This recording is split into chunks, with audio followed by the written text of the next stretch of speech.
Hi, I'm education reporter Michael Brinley from the Nashua Telegraph, and this is One-on-One.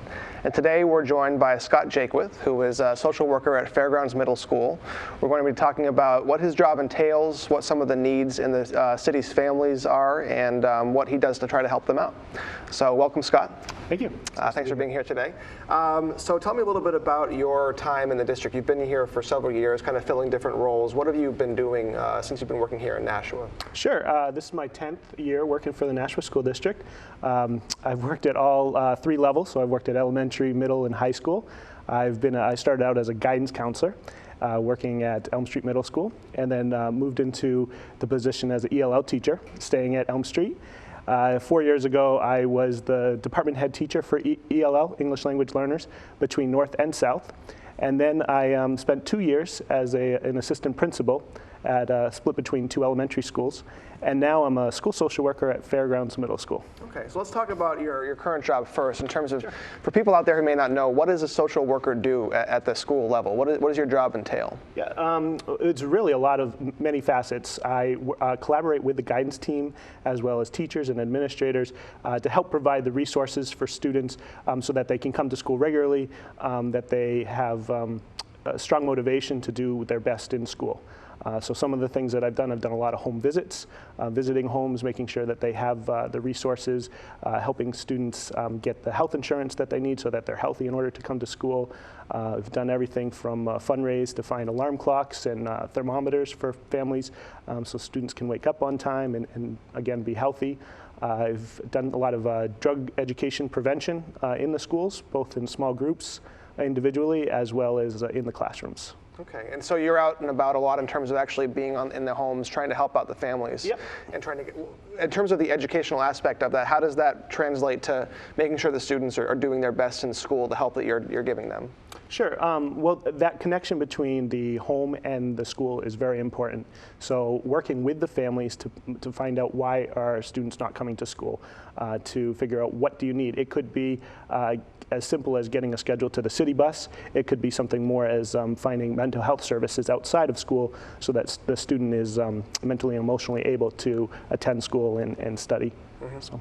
And going back to that health insurance aspect, obviously it's hard to learn if you're not healthy and you can't, getting the proper health care. And so how big of an issue have you seen that is in terms of actual families and children not being able to get the health care they need? And what kind of services are out there for them to use that you can use to make sure that they are healthy? Yeah. Well, if parents don't have their private insurance that would cover their children, we do through New Hampshire have New Hampshire Healthy Kids, which is our Medicaid program in New Hampshire. It's pretty easy to apply. There's not a lot of red tape. I think that the question is a lot of families don't know about it. So part of my job is to let them know that this is something that's available. Mm-hmm. So. And in terms of school attendance, how big of a factor are all of those coming into play when it comes to actually getting the children to school? Do you feel like a lot of those are detriments to attendance? Absolutely. There's a lot of reasons beyond children's control that they're not coming to school. So you do have some students that it's a motivation factor and they just don't want to come to school. But there's some students that are translating for their parents at the hospitals. There are other students, and this is from 3rd grade all the way up, that they're babysitting for their younger brothers and sisters while their parents are working and therefore that they're not in school. There's a couple other instances where students are working and they become the breadwinners of their family and therefore school is taking a back seat. So part of my job as a social worker is to really provide the family with the resources so that the students can really concentrate on the priority of coming to school. And I would think also that is one of the difficulties of your job trying to identify which students need the help that they are in need of, or I would think that maybe for some students it may be a little embarrassing, or they may feel reluctant to come forward and ask for help, or even families may be reluctant. Is that a challenge for your job at all in terms of targeting the families that actually really need the help? Yep, and it is a collaboration with the guidance team and the administrators and myself at the school. One of the things that's really important is building a relationship with the students. So once I'm able to build that relationship, then students are a lot more trusting and saying, I need help with this, or could you please help with that? And a couple ways that we've done that is by starting a morning sports program, basketball program before school, and that's helped to increase attendance, and we've done that with the 6th grade students. I've done neighborhood walks, and I've done that in all of my different positions in Nashua, is just walking the neighborhood, meeting families, building those connections. So that's been helpful. So it sounds like really it's more than just education in terms of what a school's role has become in terms of working with families, trying to meet their needs to get the children to school, not just teaching them the 3 R's. It sounds like it's really become more of a community effort. It has, Yeah. Yep, and I think that's the biggest difference between the guidance counselor and the social worker. Is the guidance counselor is an academic counselor. The social worker helps the students and families outside of the school so that they're able to attend. And so you said here you've been here for 10 years in Nashua working. Yep.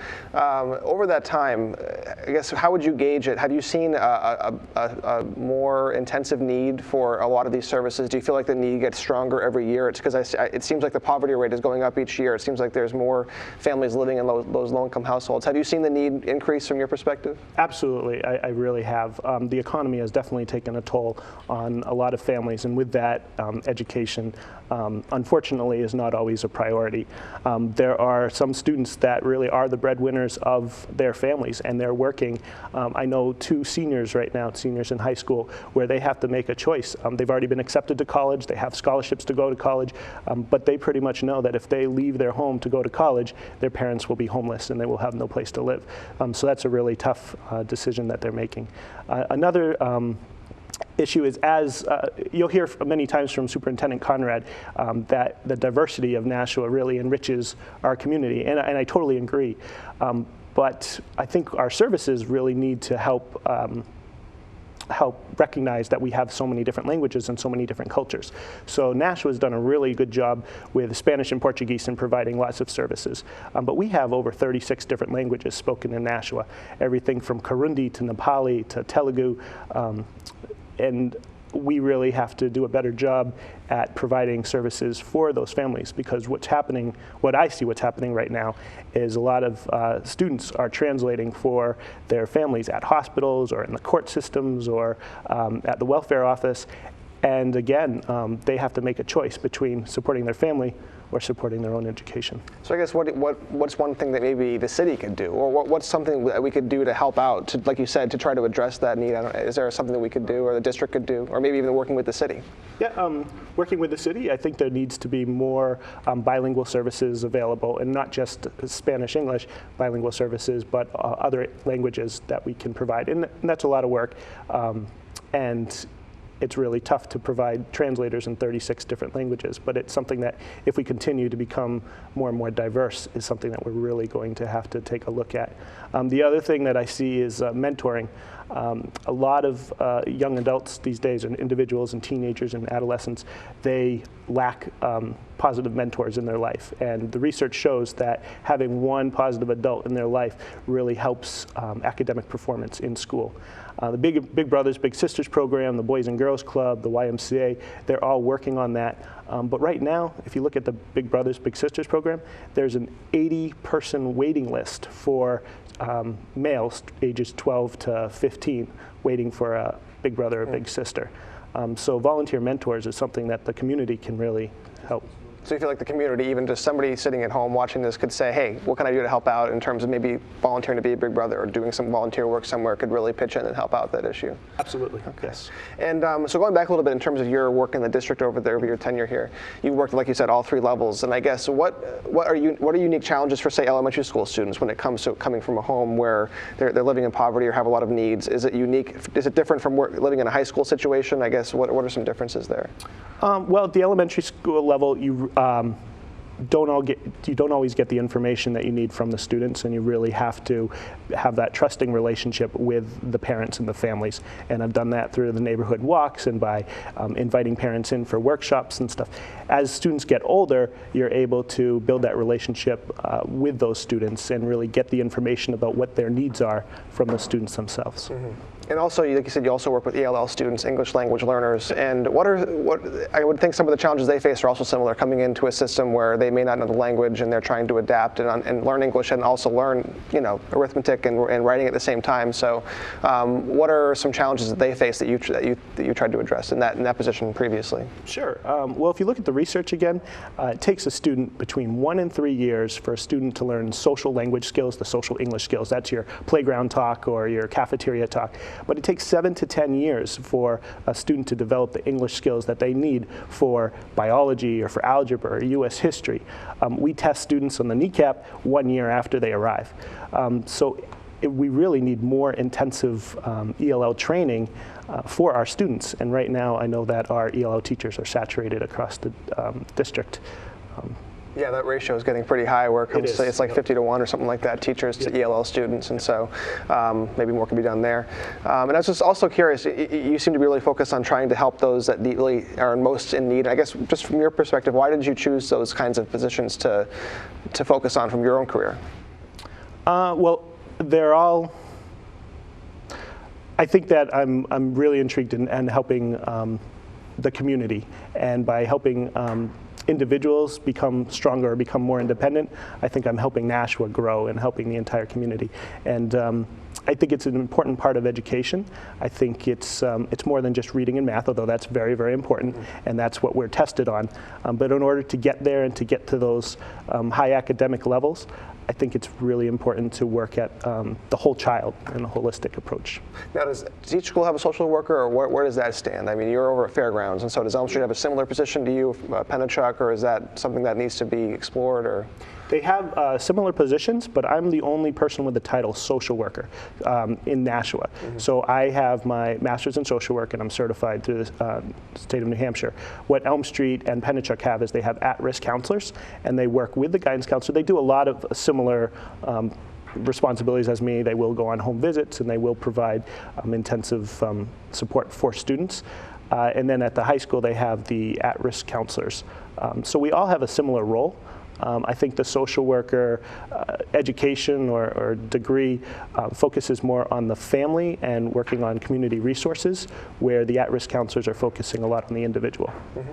And also going back to the services you provide, I guess, has there been any research to show, or have you been able to look at those individual students that you've worked with in terms of have their grades improved, has their attendance improved, has there been an impact that you've been able to show that the students you've worked with, the families you've worked with, after, or at least as you're working with them, are things getting better? Sure. I know I've tracked the data with the morning sports program, and we definitely have seen the students that have participated. We've increased their attendance. When I was an ELL teacher at Elm Street, we had a morning soccer program, and there was definitely a trend. We had students that were coming to school at 6:03 by taking the city bus so that they could play soccer for 2 hours before school. They were wide alert, and their grades went up. Another thing that by helping find mentors, by working with big brothers and big sisters, and by working with the mental health in schools program, definitely seen student attendance increase, as well as their behavioral incidences decrease. And I understand you also done some work with refugee students as well. And so I guess for those who aren't really familiar or understand, what is the refugee program, and the students that are coming into the district, what types of situations are they coming from when they're coming into this country, and what types of challenges do they face, as well as their families? Well, in 2007, Nashua welcomed for the first time a Burundian refugee, so 32 Burundian families came in. A lot of them had school-age students and high school students. Again, there was the language barrier, and that was probably the biggest challenge, because we have, again, Spanish translators and Portuguese translators, but we didn't have Kirundi translators in Nashua at that time. And a lot of the responsibility fell on those students that were not only improving their language skills and doing well in school, but they are now taking care of their families. And the question is, can they leave? Will they be able to leave and go on to a college education without their family being sacrificed? And that's right now the biggest issue that I see with that population. There's a lot of the pressure has fallen onto the students. And those students that you've been able to work with, have they been able to move on to higher education, or have they feel like they've been challenged in terms of having to stay and support their families as well? Well, one of them decided to attend Nashua Community College so that he could do both. And what he is finding it very challenging because the caliber of schoolwork at the college level is a lot more difficult. And every time he tries to go home and study, he's being asked, can you translate this? Can you bring me here? Can you transport me that? Can you bring me to the hospital? Two other students are currently seniors. One Burundian is a senior at South and the other a senior at North. And they've already been accepted at schools with some scholarships. And they're really questioning whether or not they're able to leave. And so what is the future of that? Is the city getting more refugees every year, or is that something where it's kind of was a one-time thing, or is it just kind of a constant? Are they still moving into the city or being placed in the city? Well, from what I understand, New Hampshire will be getting more refugee families. I think they'll be coming from Bhutan and also Iraq. I don't think we're receiving any more Burundian refugees. Whether Nashua receives more refugee families, normally the families have been going to Manchester. The reason why Nashua received these families 3 years ago was because they were saturated. Manchester was saturated and couldn't provide homes and jobs for them. Right now, Nashua is finding that they don't have enough lead-based free housing available for the families. The other thing is jobs. These families are coming with labor qualities in farming, in agriculture, and Nashua is a retail and service industry.